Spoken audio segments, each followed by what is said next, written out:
Caravana Fé Perfeita 2017.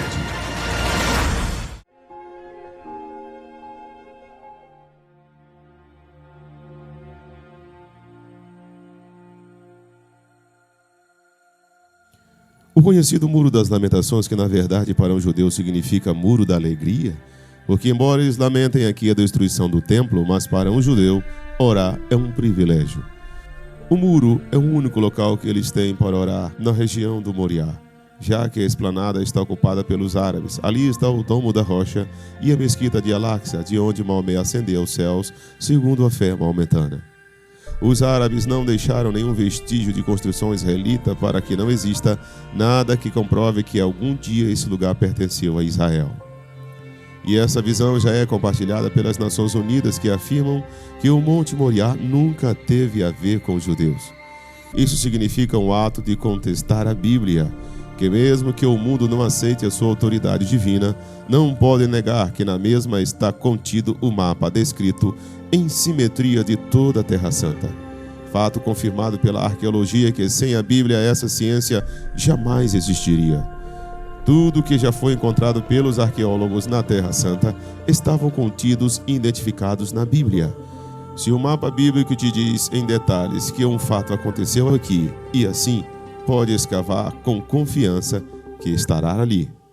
Um arqueólogo na Terra Santa não é nada se não tiver uma Bíblia na mão.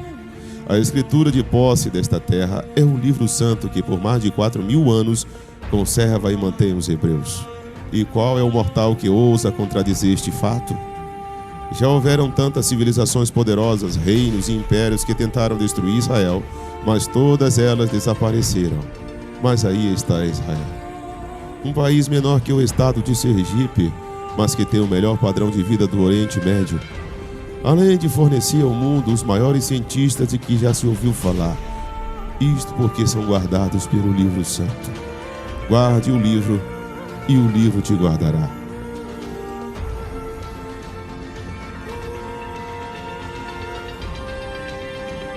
A nossa passagem por Belém talvez não tenha provocado uma boa impressão na maioria dos visitantes, devido à sua situação atual. Belém está ocupada pelos palestinos e isolada por um enorme muro que a separa de Jerusalém, repudiada por Israel devido aos inúmeros atentados de violência contra os judeus. Os cidadãos de Belém estão isolados e sem perspectivas de futuro, o que torna a vida daqueles que nascem e crescem aqui um tanto desesperada. Belém marca a fusão de 3 civilizações: cananeus, hebreus e moabitas. Dos cananeus, Raabe, que casou com o general Salmão dos hebreus, e dessa união nasceu Boaz, que casou-se com Rute dos moabitas, e vieram a ser os bisavós do rei Davi. Os campos de Boaz ficavam em Efrata, que é Belém, onde se passou toda a infância do rei Davi. Todos esses personagens estão na genealogia de Cristo, que nasceu também em Belém da Judéia. Diz a tradição que era numa gruta como essa, lá não havia cidade, aqui também não havia. Diz a tradição que ele nasceu ali. Ninguém sabe ao certo, mas a tradição foi ali. E a mãe de Constantino construiu aquela igreja no lugar que eles disseram que ele nasceu. Então, aquela igreja, por isso é chamada Igreja da Natividade, que é a Igreja do Nascimento, um lugar onde ele nasceu. Por que nós viemos aqui? Para mostrar para vocês, mais de perto aqui, uma gruta original, mais original, que isso aqui já está modificada, trabalhada. Nós já entramos em outras grutas aqui embaixo, simplesmente para se ter uma ideia de como era quando ele, na verdade, nasceu. Por quê? Dezembro, aqui na Judéia, ninguém apacenta. Quando você ouvir dizer que Jesus nasceu em 25 de dezembro, é uma mentira, é uma tradição católica, porque em dezembro aqui está coberto de neve. Ninguém apacenta rebanhos aqui nessa região. E a Bíblia diz que os pastores estavam no campo. Então, para estar no campo aqui deve ter sido final de março para início de abril, é quando eles voltam a apacentar. Viu que ela disse que eles vão lá para Galiléia, porque aqui é muito frio, e pastores não vêm aqui nessa época apacentar. Não tem nem comida, nem nada para eles comerem aqui. Agora, o certo é que o que nós sabemos é que, cumprindo-se os dias de Maria dar à luz, eles saíram de Belém, saíram de Nazaré, onde nós estivemos, lá no Monte do Precipício, e vieram até Belém, porque era uma ordem de César Augusto, para cada um vir recensear-se na sua cidade. Como eles eram da tribo de Judá, e aqui era a casa de Davi e a casa de José, eles vieram para fazer o recenseamento aqui. Subiram e passaram por todas essas montanhas para chegar aqui. Não havia, obviamente, não havia uma ambulância, não havia carro. Veio montado num jumentinho, uma mulher gestante, imagine a dificuldade. Mas a profecia se cumpriu porque era aqui que ela devia dar à luz. Só quero contar uma história que havia um homem judeu. Esse é muito bom e muito interessante isso aqui, viu?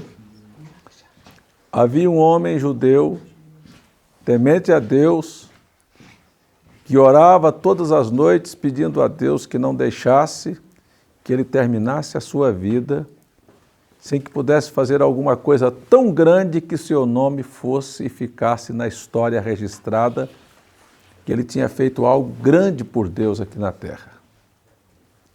Então, ele era um homem de muita oração e uma noite ele estava orando e pedindo a Deus para que desse essa chance para ele. Quando, estando lá na janela da sua casa, ouviu o tropelozinho de um jumento batendo com os pés no cascalho. E quando ele olhou à noite no reflexo da lua, pela claridade da lua, ele viu um homem e uma mulher parados na sua porta. E ele pensou, é mais um mendigo pedindo esmola. Tirou uma moeda e atirou. E diz a história que a moeda tiniu no cascalho e José apanhou a moeda e guardou. E foi-se, porque a Bíblia, porque diz a Bíblia que não achou lugar para ele na estalagem. Por quê? Você sabe que ele era o cordeiro. Cordeiro não nasce em hospital e nem nasce em hotel. Nasce na estalagem. Nasce aqui numa estrebaria como esta. Por isso eles vieram procurar uma estrebaria. Agora, o que eu quero dizer com isso?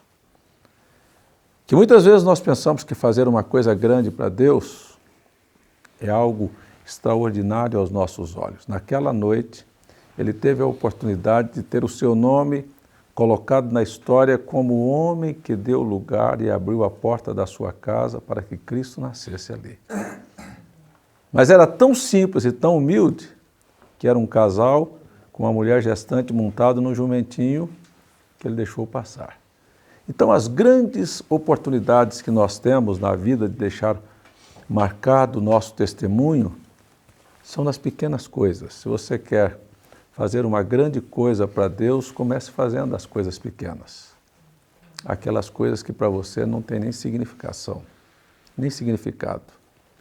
Eu, às vezes, costumo dizer, comece pela sua casa.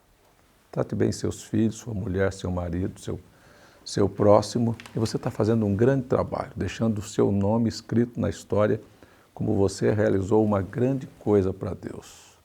E não pensar em fazer algo extraordinário aos nossos olhos, porque aquilo que é levado diante dos olhos do homem não vale nada diante de Deus. E aquilo que o homem não considera nada, essas são as coisas que Deus realmente dá valor. Então aquele homem perdeu a maior chance na vida dele, porque ele queria deixar o nome na história como um homem que fez algo para Deus. Então, você quer saber de uma coisa?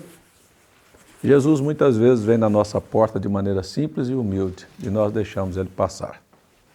Então aprendamos que a oportunidade é esta.